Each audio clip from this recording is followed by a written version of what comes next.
Hello friends, we will see different type of cases where a pre-chopper to be used, which type and how to use it. This is a very soft cataract. Soft cataract can be challenging in situations where you cannot break it. There is very high risk of having a PCR in such situations. The surgery started with a 2.6 millimeter incision. CCC is performed 5.5 millimeter. I am having a sustainer in my left hand and a mechanical pre-chop goes in, divides the nucleus into two pieces. Once you divide the nucleus into two pieces, taking out this nucleus is very easy. Here visibility was good and the bulk of nucleus was not very hard, so without debulking the bag I can very easily do a pre-chopping. This is followed by a phacoemulsification step. As you can see, cortical material is taken out and each piece of heminucleus is taken out with the help of a phaco probe. As it is very soft cataract, a corosol technique can also be tried, and dividing nucleus into two halves is the best way. Now let's see the similar case with a grade 2 cataract. You are having a good CCC done, hydro dissection and hydrodilation already performed. Left hand goes in, the right hand goes in, visibility is good, so again no hindrance, and you can see how nicely it has divided the two heminuclei.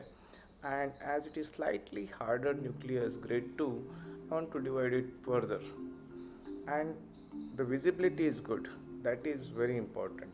I know what I am doing, so I can, the same moment I can divide it into further four pieces.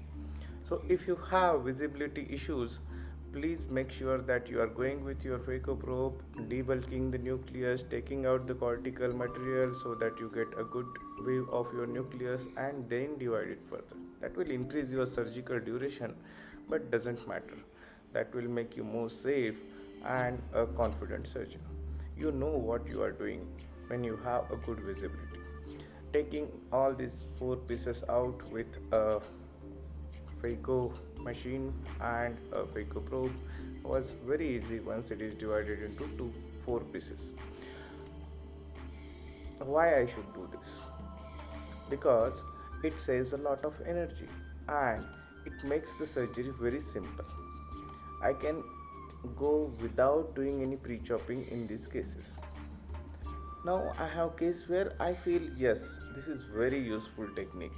Again, I am going in a mature cataract with my Prechopper 5.56 millimeters. If I am planning a pre-chop, I will definitely recommend to have a slightly larger Rexus size. This is again a mechanical chop. The left hand goes in, the right hand goes in. You know, the left hand is not having any cutting edge, so my right hand moves to my left hand, and once it is divided into two pieces, I don't have a good visibility. So definitely I have to debulk this nucleus. Once the bag is debulked, I have a better visibility of my nucleus, and now you can see I can easily take these two heminuclei out. I find it slightly easy to proceed with the two heminuclei. So I just finished off the case and took each half into the anterior chamber and did the phacoemulsification at iris plane. If the nucleus is very hard, definitely I would have further divided it into four pieces and proceeded.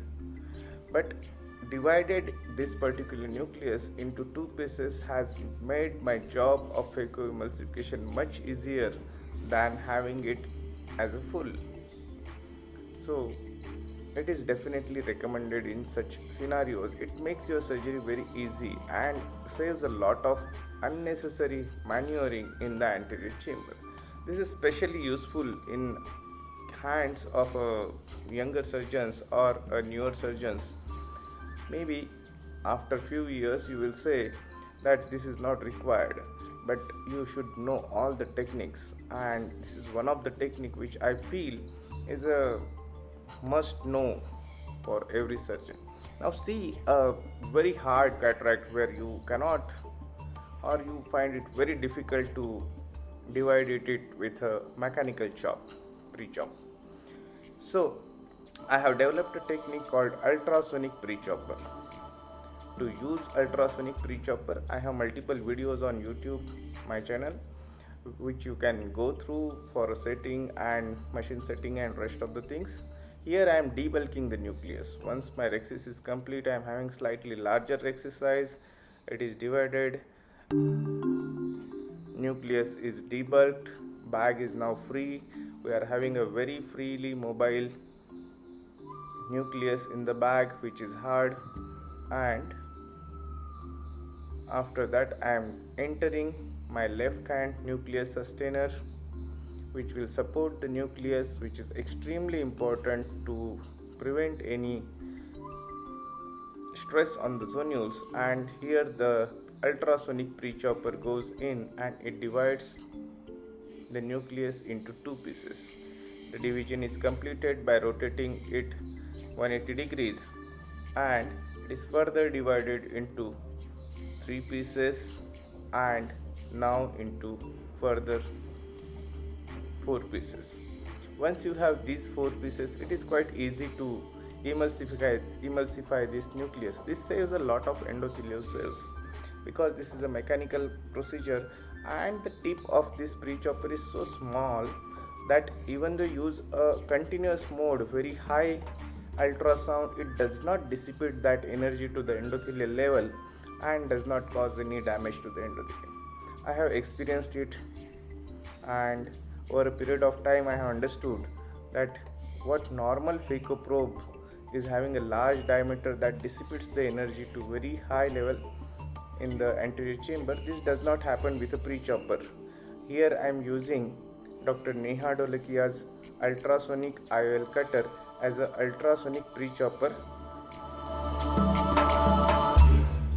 You can see how easily all the four pieces of nucleus are taken out with the help of phacoprobe, and dividing these four pieces saves a lot of endothelial cells.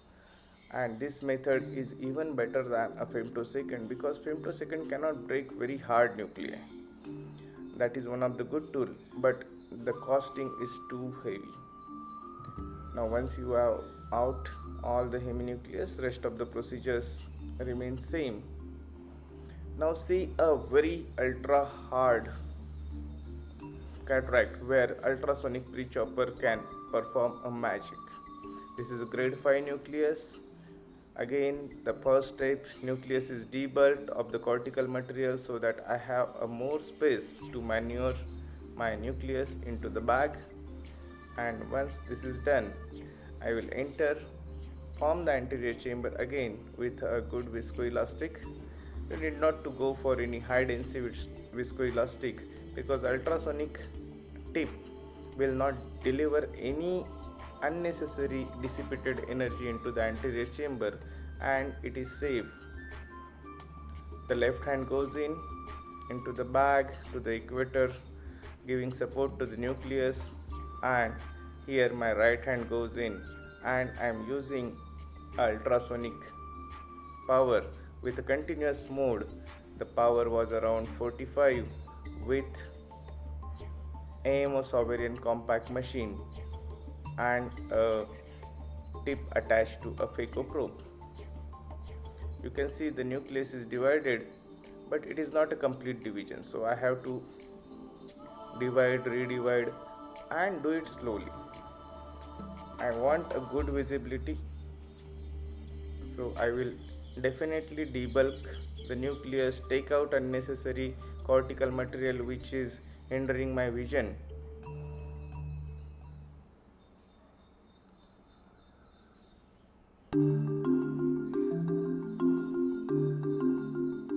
And anterior chamber is again formed with viscoelastic.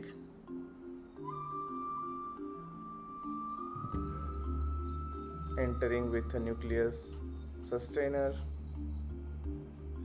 Nucleus is well rotated, and now it is further divided into multiple pieces. Again, going into the depth with the help of ultrasonic needle is very important, because unless and until you achieve the proper depth, it will not cut the nucleus into further pieces. Remember, the posterior plate of nucleus is very tough, and it is the main part which has to be divided. I have good accessibility to the nucleus pieces, so I will just divide them into further multiple pieces.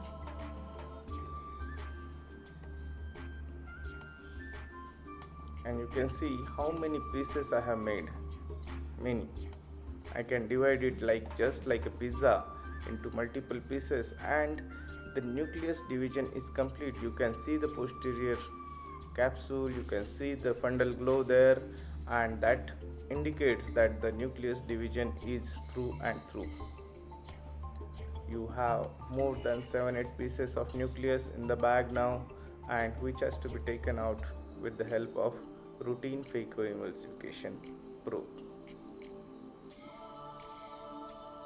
Now once you have a multiple pieces, the job becomes much easy. Without using ultrasonic Prechopper, this case is extraordinarily tough, hard, and will deliver a lot of ultrasonic power into the anterior chamber, which is not good for the endothelium at all. And I have noted that many of my patients which were getting corneal edema previously, in such situations they are having clear cornea next day, and that indicates the safety of the procedure for the endothelium.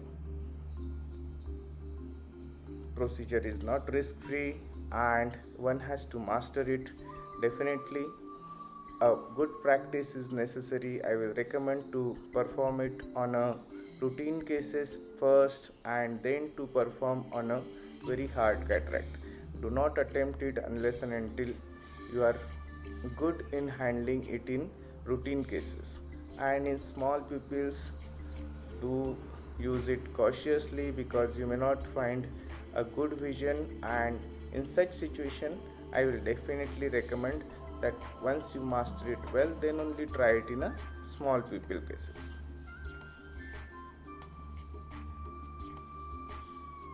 The nucleus is taken out, and that completes. That has saved more than 50% of my ultrasonic power, and the first continuous mode power is not utilized. That is the step where we use a maximum amount of ultrasonic energy.